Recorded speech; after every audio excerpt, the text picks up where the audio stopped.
All right, guys, here we go. Back up at the peak. 20 minutes ago. Now let's see. It's got to be a minute. Yeah, drive away. Do it. Yeah. Dirt bikes with Josh.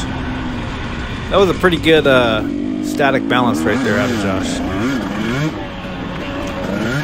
I don't know, man. I don't have that kind of balance. It's kind of fun to play around with it. Of course, we're back out on Sutter Trail. It's just a fun trail to go get warmed up on. Bike's working great. Having fun riding my 2019 KTM 250 XC. I don't know, man. It just fits me. The bike fits me good. I've never had a bike that I feel this comfortable on, I don't think. Derek from NV2's reworked all the suspension for me, and it's flawless, man. I just feel like I can predict what the bike's going to do. The suspension doesn't do anything weird or crazy. It just soaks stuff up like it's supposed to.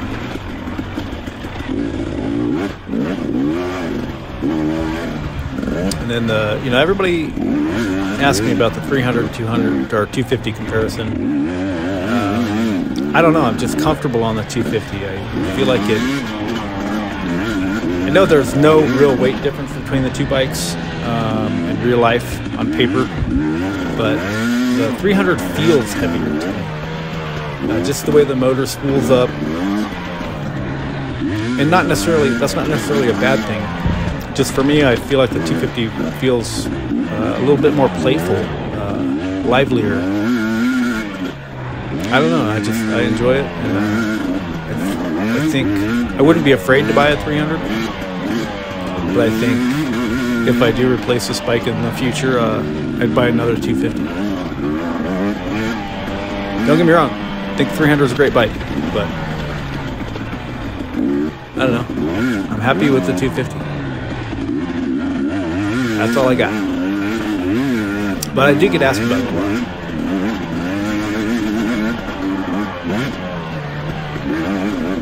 You know, my caliber of riding, I'm not searching for more horsepower out of my bikes. I'm just trying to make them rideable and get them to do the same thing consistently so that I know what to expect out of the bike.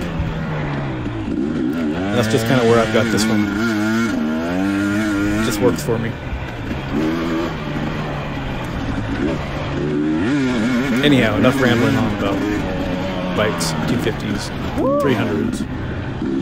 Man, we could get into four strokes if you want to talk about four strokes. Basically, four strokes. The 250, I think, is a bit small from a power standpoint. Not that they don't have enough power, but I think I'd be wringing it out a little bit. And then the 450 is just way too much power for me, honestly.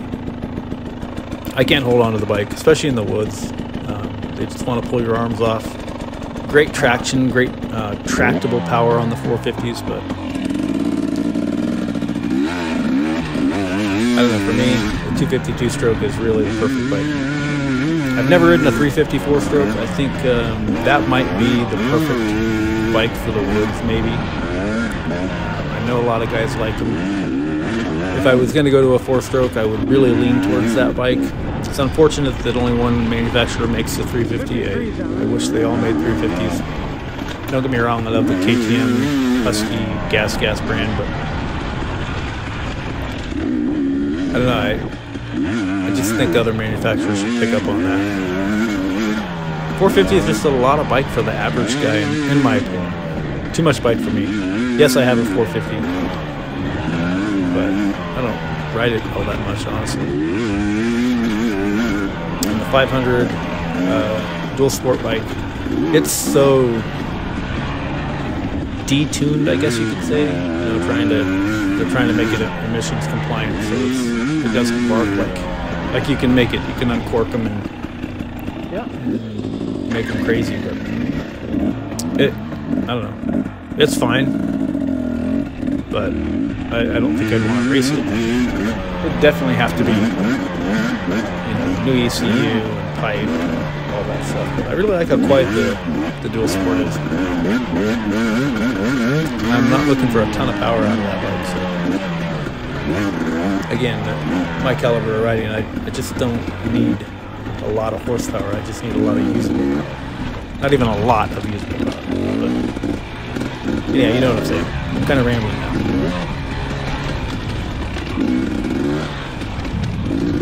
Anyhow,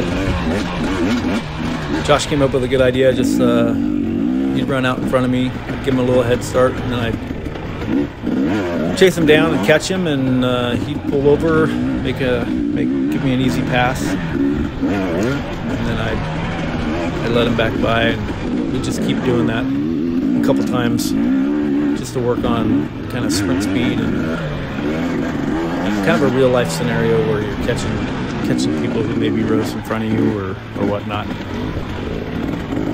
Trying not to slow down too much while you're getting by them. It's a good little practice session. It was fun. I think it was good for Josh too to get out there and run in front of me for a little bit.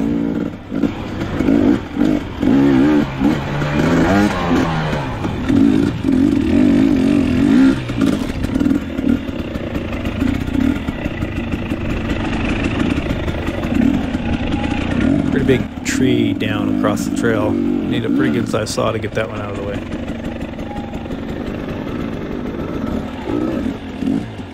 Yep, and I just let Josh back by and give him a second or two and hop back in behind him.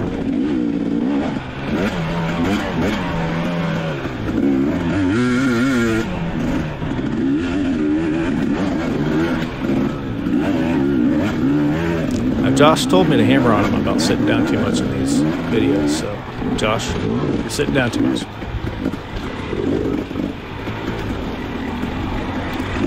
Sitting and standing, I know it's hard to get comfortable standing up through the chop and the rocks and the weeds and all that stuff. If you can let your legs absorb that impact along with your suspension, it just keeps from wearing you out. Plus, I just feel like I've got more control overall. Yeah. I know when I get tired, I will sit down more than I should. But I guess that's probably the nature of the game, right? I just got roosted hardcore. Yep, just pretty much got coated there. That was pretty fun. Josh throwing mud at me.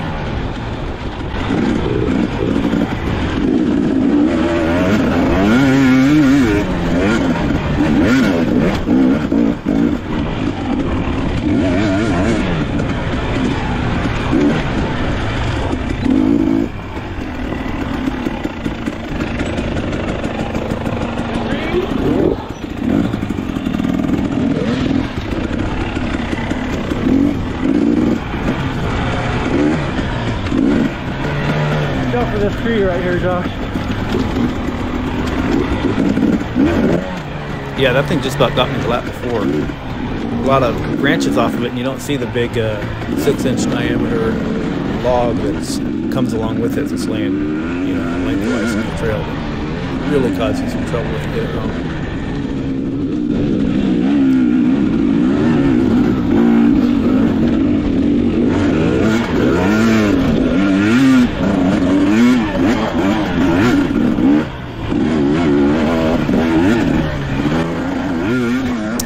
But anyhow, that's about all I got for this one. Thanks for watching. Until the next one, I'm out.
some guy just went up